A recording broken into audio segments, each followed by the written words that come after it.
le conte du petit lion très agité. Un enfant adopté n'est pas toujours un enfant adoptant. Il peut garder au profond de lui des fidélités anciennes envers ses géniteurs pour nier l'abandon et résister à l'adoption. Il était une fois un petit lion qui vivait chez des parents d'adoption. Des parents d'adoption, cela veut dire plusieurs choses. Que sa maman actuelle ne l'avait pas porté dans son ventre pendant des mois, comme c'est le cas chez les lions, ni que son père actuel ne l'avait conçu en faisant l'amour avec sa lionne. Et cela voulait dire aussi que la lionne, sa génitrice comme on dit chez les hommes, qu'il l'avait portée, elle, dans son ventre pendant des mois, qu'il l'avait mis au monde un jour de grand soleil, n'était pas restée près de lui pour le nourrir, l'élever, l'accompagner dans ses premiers pas dans la vie. Personne ne savait la raison qui avait conduit cette lionne à faire ce choix. Un choix assez rare, car les lions habituellement n'abandonnent pas leurs petits.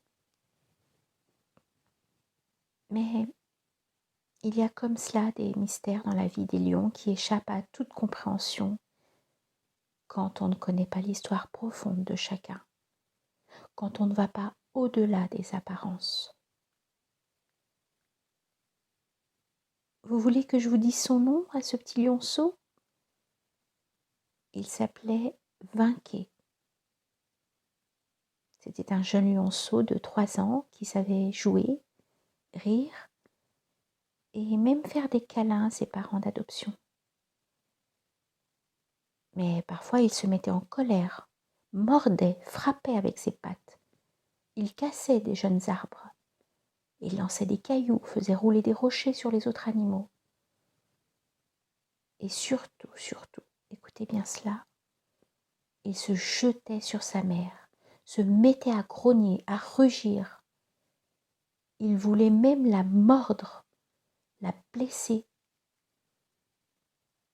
comme s'il cherchait à lui faire mal ou à exprimer de cette façon quelque chose qu'il ne pouvait pas dire autrement.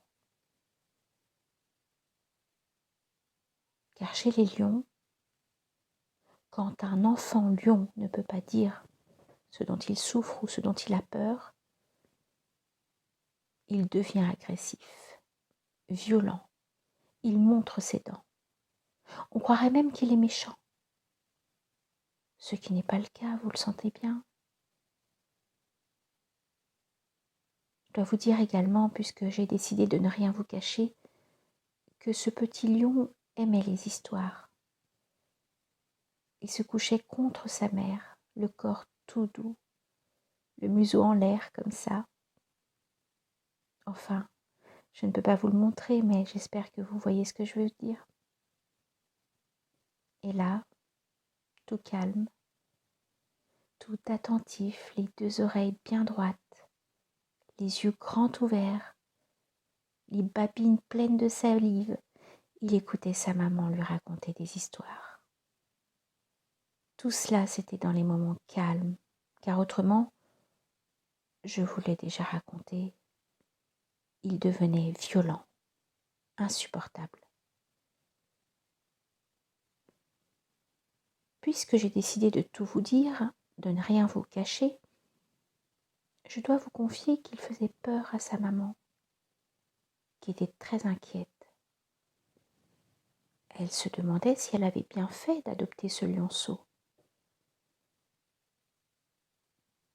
Peut-être avez-vous déjà entendu dans tout ce que je viens d'écrire ce qui habitait secrètement ce petit lion. Vous croyez qu'il avait peur d'être à nouveau abandonné par ses parents adoptifs ? Vous imaginez qu'il se comportait méchamment comme pour dire « Tu m'aimes quand je suis sage et que je ne fais pas d'histoire. Mais est-ce que tu m'aimes quand je fais des bêtises ? Est-ce que tu m'aimeras encore même si je continue à te faire mal ?»